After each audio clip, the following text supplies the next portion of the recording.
Nobody in their right mind really wants to be me. When I was listening to that last video, I was shooting hoops up in here with the one about Amy and Donald Trump and all that. I get Ivanka in my head, you know. What you said about, what I said about, Willow Smith and her, and Emmy and her daddy, look like her, and Shara Belafonte looking like her daddy, and Layla Ali, and people forget how pretty I am, And Ivanka's like going, that's my dad, right? A lot of people think I'm very pretty, Amy. so Amy, you make faces like Ivanka Trump. Okay? You're a skinny hot blonde and you got hot blonde syndrome. I'm just kidding. It's funny though. Yes. Yeah, if you come up in here, man, you can come up in here. You're going to get, you want to talk cowboy.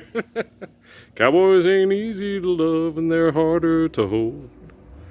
They'd rather give you a song than diamonds or gold.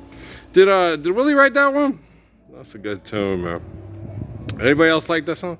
Mamas, don't let your babies grow up to be cowboys. Don't let them pick guitars and drive them old trucks. Let them be doctors and lawyers and such. Right?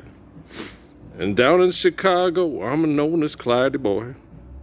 And down in Alabama, they used to call me that man of joy. Still do. I liked Alabama. I thought it was pretty. It had a lot of pine trees, which I was not expecting. I knew they had pine trees in Georgia. Right? But they had more pine trees from what I remember going through, just going down by Auburn, you had to turn off to go to Auburn University because we went through Montgomery and then got the hell out of there. And I thought Mobile was pretty too. It was a beach town, I was like, wow, this is pretty. I was pleasantly surprised. And then we went down through Biloxi and all that, and Steffi was, I had to stop and get gas, and she was like, okay. She went all through Mississippi. Okay. I was like, Steffi, you gonna go? I got the car seat with the thing. No, you just drive carefully and you just pay attention. She slept in the back on the baby bed mattress in the Penske because it had a door that went back and forth into the two. Yeah. No, she did not come out. I was a white man, military man, traveling by himself through Mississippi. Yeah. No, Stephanie was like, no. She did not want nothing to do with Mississippi. She already had the woman getting sexually assaulted in the janitor's closet in the motel in Montgomery, and the cops telling us it's against the law to file a false police report, and we're like sitting there going, y'all ain't gonna motherfucking check with the... I pounded on the wall, then I came out and pounded on the door in my boxer shorts, but it got dead quiet up in there. So Steffi called y'all. Yeah. And Steffi, by the time they was lecturing me, Steffi had already buckled Patrick into his car seat and said, we're going straight on into Houston. I think we went did we go to Louisiana and visit Val and Dave? Val and Bob? I can't remember when that happened. It's like a blur. Military a lot of times like a blur. Well, because it was just, constantly being fucked all the time. Yeah, your time in the military, all you mostly remember is the names and the faces and the laughter that you had to get through the bullshit. And so, that's what you remember from the military. Is you remember Ooch and Ooch. Fruit stripe froze. Fruit stripe froze is Fruit stripe froze is what are those things called? Fruit stripes gum. Okay, you remember the fruit stripes gum with the freaking zebra stripes on the, yeah, that they call fruit stripes. That's what Corey and hey, Grant Hill know. Okay. That's Grant Hill. He knows. Fruit stripe froze. Fruit stripe froze. That's what they call the fruit stripe grums. Yeah. The guy playing the piano in Khadijah with American basketball and all that. Yeah. He hung out with guys and that's what they give me a fruit stripe froze. They make goofy names up for shit and shit. This big-eared, big-footed, goofy Grant and Scarface Motif. Corey was the comedian of the group, right?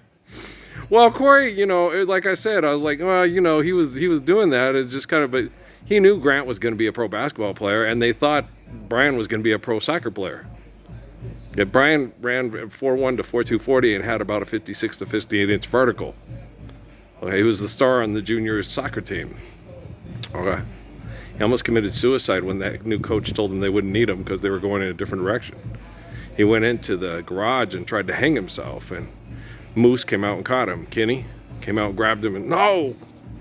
You'll make it through, Brian. You'll find it. You get another way. I put all that in there. I screwed up with my grades. I did, I did everything wrong. Eric Walinda did everything right. I did everything wrong. And now that coach came through and I'm fucked. And they won't, they won't give me any recommendations or anything like that. And it's like, wow. See why Johnny Hall didn't like white folks? Yeah. Well, trust me.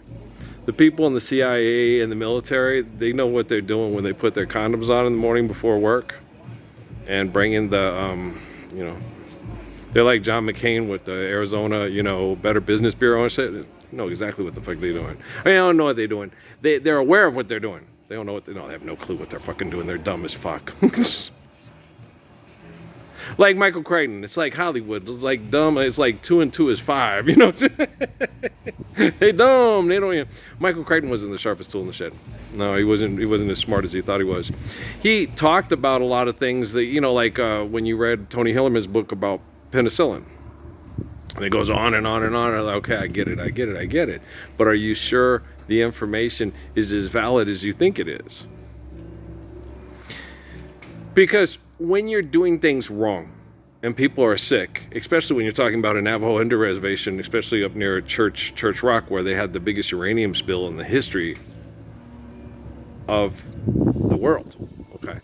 The immune systems are going to react differently and do differently. No, it's not going to help you turn into Hulk and live longer and no, it's not going to do that, okay? You're going to build an immune system that's inefficient but survives. That's horrible. Yes. Okay, so you have morbid obesity, and you also develop, there's a Navajo guy living in there's a Navajo guy in there, right? And so it's very hard. And so the more intense abuse you have and the more toxins you have to deal with, the harder it is to navigate through things intellectually and emotionally, especially in relative terms. Do you guys understand what I'm talking about? You better, because I'm connecting to like Brian Cox and shit here, and Michio Kaku and shit like that. And he said they were more intelligent. Yes, I'm more intelligent than them.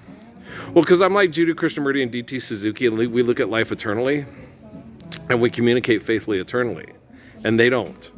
Okay. No, they're more like what's the dude's name? The guy with the Fig Newton dude, no, Isaac Newton dude. Yeah, they're more like Sir Isaac Newton. Okay. And they want to put themselves in like Tolkien and Lewis. They want to put themselves in that what they consider the elite category. It's not elite. It's humble. Okay, elite is the exact opposite of humble. Or isn't it? Yeah, because selfish. Yeah, so selfish is the exact opposite of love, right? So elite is the exact opposite of humble. So superior is humility. Right? Wrong. Just can't stop it. Spending all day thinking just of you. No, I was thinking a lot of Amy was about that. I was like, I don't know. We'll see. I don't know if she'll watch those or listen or, And I get a call and Noah says, well, let's come and show up. We'll do this, Dad. Yeah, that'd be fine. You would have to get another lawnmower because as soon as they start spraying the Roundup, we got to be on top of that shit. Like, think on, get us a bigger lawnmower that you can drive. I'll drive the little one. Okay. I'll be Roberto and you be Bobby, and then we'll go out and we'll clean up all the greens for Tiger Woods and his daddy and get on Sports Center. And then I will have a voodoo woman named Phyllis move in with me, and your mama can have a relationship with the daddy from Percy Jackson. He'll want to come live with us. It's the safest place on the planet. I'm the Messiah. No, I'm just being silly, but no, I don't know. It'd be neat. Yeah, it'd be neat. Yeah. Oh, Dad would love it because he loves Kate's one of his favorite people in the whole world. So you had Kate and Crumb, and then we could make spaces for if Amy wants to come and stay, and Natalie and Herbo. You never know. You could. I love people. The more the merrier. You think I did this for myself? This is my own personal workout room here. I just cleaned that up over there. But yeah, no.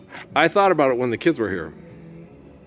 I thought I could turn this into like a little group gathering at dance hall where they could play basketball. They could come and all play basketball. They could all hang out. Like Pat. you know. When Pat was with me, you know, my house was always, you know, Mir, don't drink no beer. Pat, don't be a brat. Jose, don't run away. You know, and everybody was always, it was, you know, my and the old grouchy drunk guy and the old grouchy drunk lady hated me. There's always kids playing out here, and they're always making noise. It's like, it's like 10 o'clock in the morning. It's like 2 o'clock in the afternoon. Night sleepers, night sleeping. Get the noise canceling headphones things, and your bedroom's on the back side of the house, and you're just an asshole. So no, you live in an apartment building. Kids playing is like one of the best things you can hear. Yeah, it is. Ba ba ba ba ba ba ba ba ba ba ba ba ba ba ba ba. Yeah. All the wonders that I find in the playground in my mind. Yeah. We lived in a place, you know, right just north of all the prostitution, just north of Van Buren. And it had the effects of it, just wasn't right on it. And we made that place into a fun place to live. And yeah, especially all the Mexican immigrants and the Iraqi refugees would always tell me, you know, what you do here and how you do this, it makes it a nice place for us to all live. It could be a real bad place to live. Yeah, me and John had to run out a couple of drug dealers and a meth lab, a crack. It was crack. Was it meth? I don't remember. Smelled bad though. Yeah, Hector told me, you know, because his son was in jail for hanging out with those other guys. He says the smell's coming through the vents. It's like, son of a bitch. Okay. So I went to the door and you know, hey. And then so I said, he go talk to me. So I told John, I said, what you need to tell him is, you know, static don't start no more beat with him, but you know, we ain't gonna allow this to happen. And so you might want to go somewhere where, you know, you're gonna be out of business either way. You know, if you kill us, you're gonna be out of business. So you might just want to relocate where people don't mind if the chemicals are going through the vents. That's horrible. Such is life in the big city, right? So you got to do what you got to do, you know. I can't do for it. Remember when we moved in those apartments and it was happening to me in Mesa, and I told the mean little shitty homosexual, he pays his rent on time. He pays his rent on time because he's making drugs and cooking them in the bathroom. Is coming through my daughter's vent thing. You should do something about it, you know. He pays his rent on time. He pays his rent on time. And that's America. That's the Val. You know, when I was in Albuquerque and they took all my profit sharing from Southwest Airlines, okay? Val got all upset and she sat there and said, they won't let you in because they thought we were trying to pull scams on them. And it's like, Val, they took $6,000 of my profit sharing. They took $2,000 from you and Dave and me and Amy's $3,500 tax return, okay, to allegedly apply to my student loan grants, okay? And then Val found that they were putting people in that had criminal records with possession intent to distribute. Okay? So you know what type of people they wanted after 9/11 in Afghanistan and Iraq, which is why Pat Tillman has a statue in front of Phoenix Stadium to this day. I'm fucking Pat Tillman. Mm-hmm. And you're trying to go all Parsons on us, huh? So they blew his fucking head off. And scared the shit out of the Mormon kid that was playing to Jesus. What do? Keep your head down.